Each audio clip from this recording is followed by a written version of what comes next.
This is not retribution. It's a reawakening.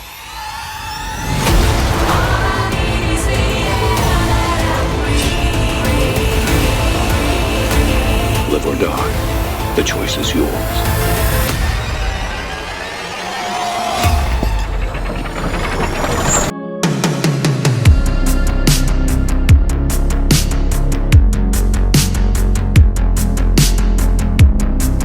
Hello, welcome back. Jess Flicks with Jesse once again, and Boo, of course, here to help out.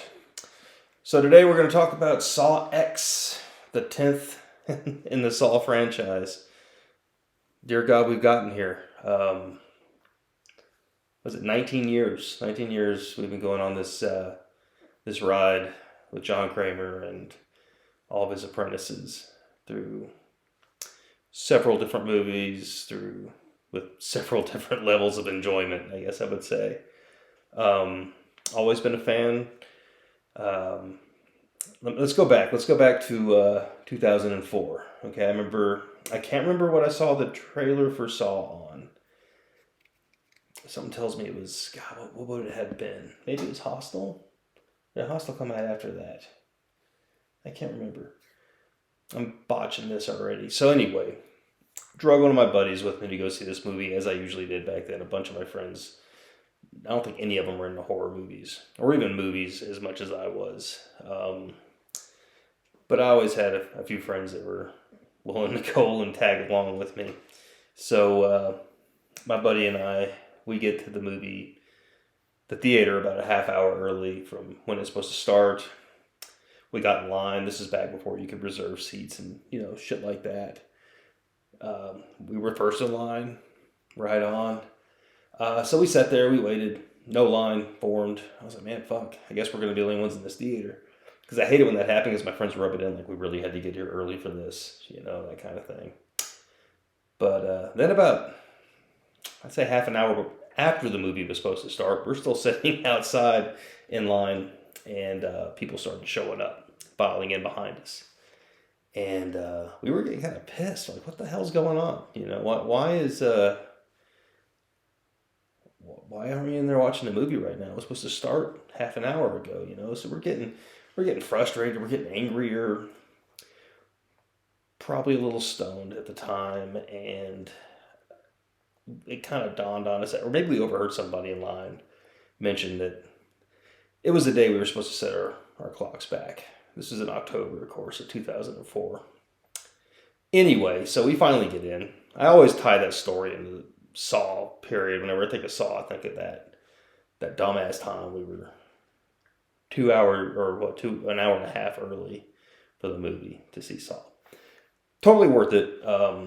Even my buddy who wasn't really interested in Saw, had no idea what we were getting ourselves into or anything like that, really enjoyed the movie. The whole theater did. It was a fun experience, especially, of course, at the end with the twist when John Kramer rises up in the background with the awesome the Hello Zep theme, that the score for Saw starts really rising up, and he's popping up in the background. We're, oh shit, realizing what happens, and of course you can never really hit that again. But it was such a cool movie, and we weren't used to the kinetic editing that we had in Saw. Nobody knew who James Wan and Lee Wanell were back then. Of course, now they're pretty well established guys, right? 19 years later. So yeah, and I've been a fan since. I'm not going to get too in depth into the other sequels right now, because I will do a whole series on this. I do want to do all the movies. Of course, I'm starting on the newest one because that's just how I work on this channel. I have to, start at the back, go to the front, forget about it for 6 months, come back. I'm trying not to do that, but we're starting here because this is relevant, right? But it became this Halloween tradition. And I think probably for many of us, especially horror movie fans, there was always a new Saw, like every October, right? And it was just fun. It was something fun to do, something to look forward to. You start getting the trailers and the teasers and, all this and that. And I've always been a fan, really enjoyed them. Even the worst ones, they were still fun to go to. See what kind of sick, twisted traps we were going to, have to sit through ourselves, right? It was almost torture sometimes to watch them. I'm a gore hound and stuff, but some of them, there were some good ones. There were some good ones that made me cringe. So anyway, bringing the big thing that always bothered me. Sorry, I had to stutter a bit there, but that always irked me about this franchise was them killing off John Kramer in the third movie.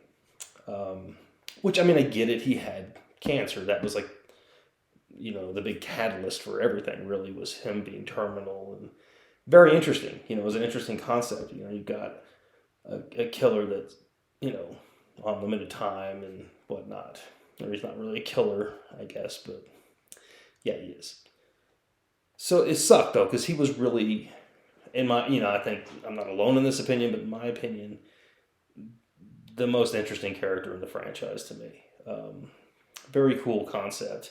And Tobin Bell playing John Kramer just owned it. He really got into it. He did a great job.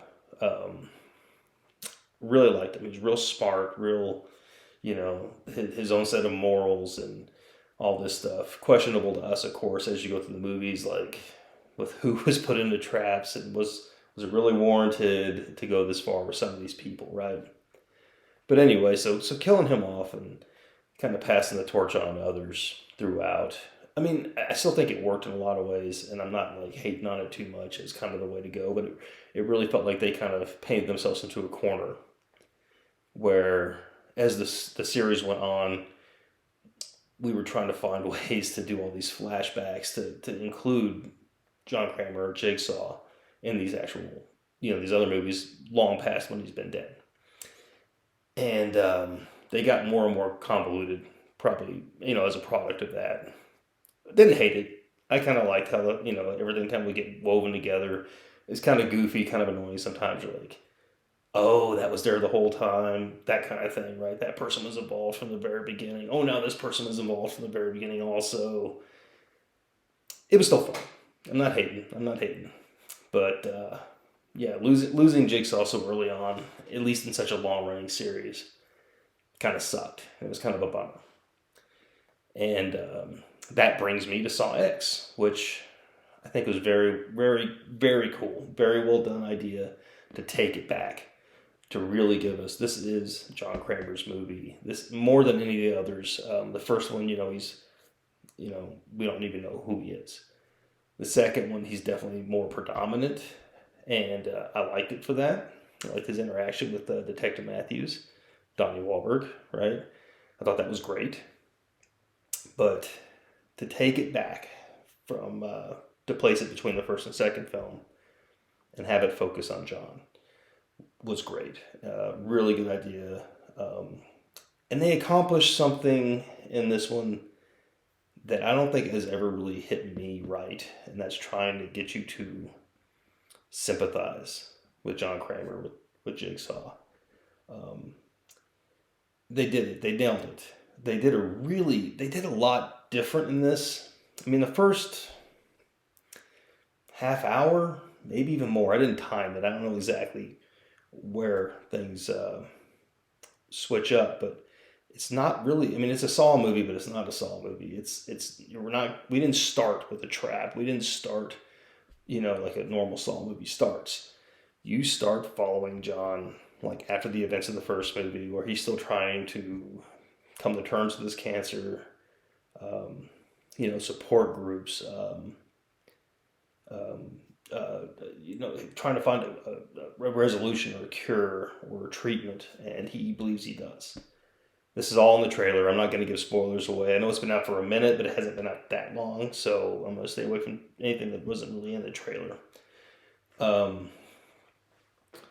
And he does, and you kind of get it wasn't boring either. It was. I mean, there's kind of a trap in the beginning, not the very beginning, but I won't get into that. It's not necessarily as it seems. I'll put it that way. But you get a little bit of something in there. You give us a little taste, But we spend a lot of time with John, and Tobin Bell plays the hell out of the role. He really he's convincing, and you feel for him. We know how things go. As a problem with like a prequel-ish movie. we know where things are gonna go, but how we get there is different, and it adds a lot, and that's kind of cool. That's kind of a difference. Prequels can be really annoying. I'm not gonna say I don't enjoy them, but generally speaking, everybody's gonna die that I haven't seen in another movie, right? So they do this one different enough, and it's far enough back, and they leave room for more, of course. But when things go awry this time, you're rooting for John. He truly did, to me, in a way, become an anti-hero. And a sick anti-hero. Don't get me wrong, a demented and twisted one. But definitely, you're kind of rooting for him in this. I was more than I ever have anyway. And also, icing on the cake, we get Amanda back as well, and thank God for that. Huge fan of Shawnee Smith. God, I've had a crush on her since the Blob remake in 1988, and haven't looked back since. So it was always she's probably I'd say the second most interesting character in the franchise as well, and it's cool to see them early in their relationship, not relationship, but in their relationship, in their partnership, and her apprenticeship to him as a mentor, and I believe, unless something else changes, but this was probably their first time actually collaborating and working together to do something. And then it turns into a Saw movie.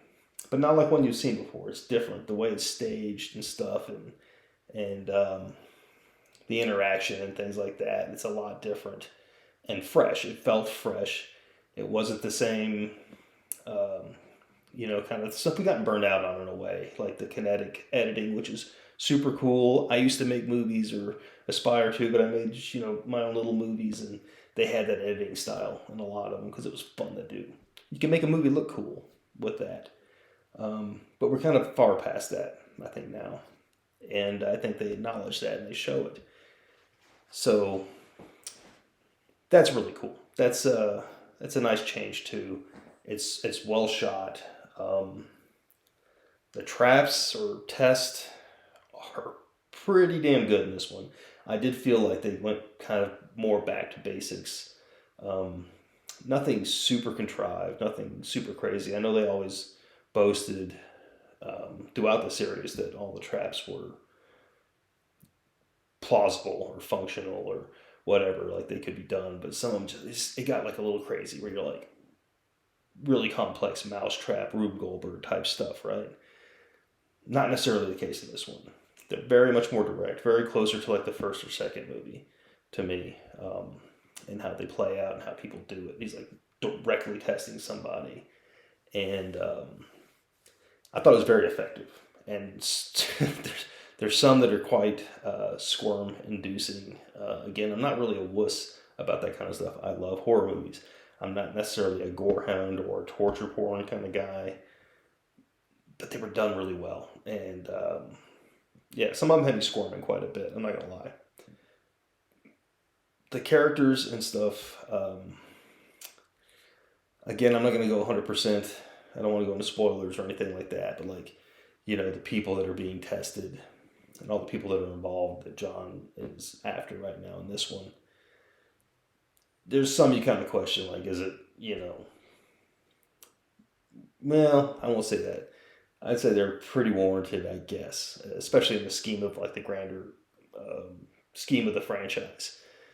It's easier to kind of swallow all these people. You're like, okay, get them, John, show them what's up, teach them something. They're winnable. They weren't the latter type of traps where you couldn't beat them. Some of them were just so ridiculous. It was like, oh, you couldn't. I wouldn't want to do any of these traps, but it's plausible. That kind of thing. I'm not gonna, again, no spoilers. Just gonna mention a name that wasn't mentioned in the trailer, but Cecilia is kind of our villain in this. I would say, obviously a villain, but more like a foil for Jigsaw, for John Kramer. And she does a great job too. I don't want to say too much. I want to say stuff, but I'm not gonna. There's some things in this where you're just like, man, fuck, dude. You know, like even John's kind of like, man, this bitch is out of her mind. She's sick. You know, that kind of stuff, and it's really cool. It's really cool to kind of see where they're at, and to see like Amanda in her early stages of this stuff too, and how she's handling it, and how she's, you know, agreeing or disagreeing with John, and things like that. So if I keep talking, I'm going to just start saying shit I shouldn't say, and I want to do, you know, not give anything away here.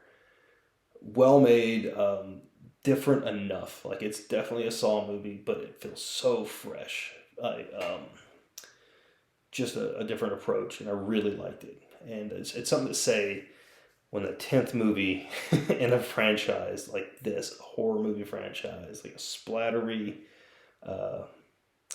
gnarly kind of franchise, that we've gotten such a gem in Saw X. Because I'll be honest, it's taken me this long to watch it, which is a bummer. I wanted to see it sooner. But here we are. And I was worried because I had gotten some of the buzz, you know, social media and YouTube and whatnot, of people I follow, and it was getting very high praise. And I was concerned that that's setting my expectations too high. And I'm not going to, you know, it's not going to live up to that. But it really did. I was very impressed with this one. Was it Kevin Grugert? Yeah, Grugert, who actually had directed Saw 6 and Saw 7 or Saw 3D. And I believe he edited most of the original, at least the earlier films, and The Collector, another cool movie, but he edited that one as well. Came back to do this, and I felt like he came back with like a chip on his shoulder after Saw 6 and especially Saw 3D. Sorry, Boo is snoring in my lap here. Do you mind? Okay. He really came back, and I think he came back with a vengeance. I mean, it's been a minute since, what was that? God, it's been a while since Saw 3D came out, right? We had Jigsaw, we had Spiral come out since then. But, yeah, he really, he came through. He really did. And I feel like he felt like he had something to prove, and he did. He proved it. He did a great job. Tobin Bell, of course, being the centerpiece of this movie is something I think we've all wanted, at least, you know, Saw fans. And I don't think it could have worked earlier, though. Like, there's something about it. I think the fact that he's been gone for so long, that we've been craving that, to actually come back now and deliver on giving us a Jigsaw-centric movie. And it really worked. A little dog makes so much noise. Anyway, so again, without dragging this out and without spitting out spoilers here, I'm going to wrap it up pretty quick. I just wanted to say I finally did see it. I really enjoyed it. If you haven't seen it yet and you're a fan or even a casual fan of the Saw films, definitely check this one out. And it's cool because you don't have to have seen, like, you know, all of them. I think if you've seen the first one, frankly, this takes place after the first movie, so you don't have to have seen them all. I think it might help. I think you might appreciate it more if you've seen them all. If you went through those, 8 years, how many ever years that we went through with the original series anyway. And you finally get the Jigsaw, like the true Jigsaw movie. It's definitely worth it. It's easily, I'd say, top 3 of the franchise. I gotta narrow it down. After I do the entire series, I'll do a ranking. But, not to give too much away, but yeah, I'd say probably top 3 easily. Just a very fresh take on Saw, but also very familiar. And sorry, guys, snoring Frenchie in my lap. I'm boring her. Hopefully, I'm not boring you. So, all right, let me wrap this up real quick since my camera died on me there. Sorry, and I don't remember exactly where I was when it happened. So let's just do a little conclusion wrap-up thing. Great flick.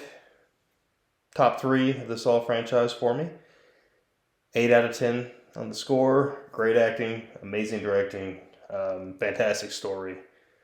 Really, really brought some life into the franchise, and it brought it in at an early stage in the franchise all this time later. super cool. Yeah, so having said all of that, and I'm probably repeated a little bit there, again, apologies for the camera mishap. Yeah, I'll come back. I'll have another review probably tomorrow for something else that's really fun, that's pretty recent, that just came out. Excited to talk about it.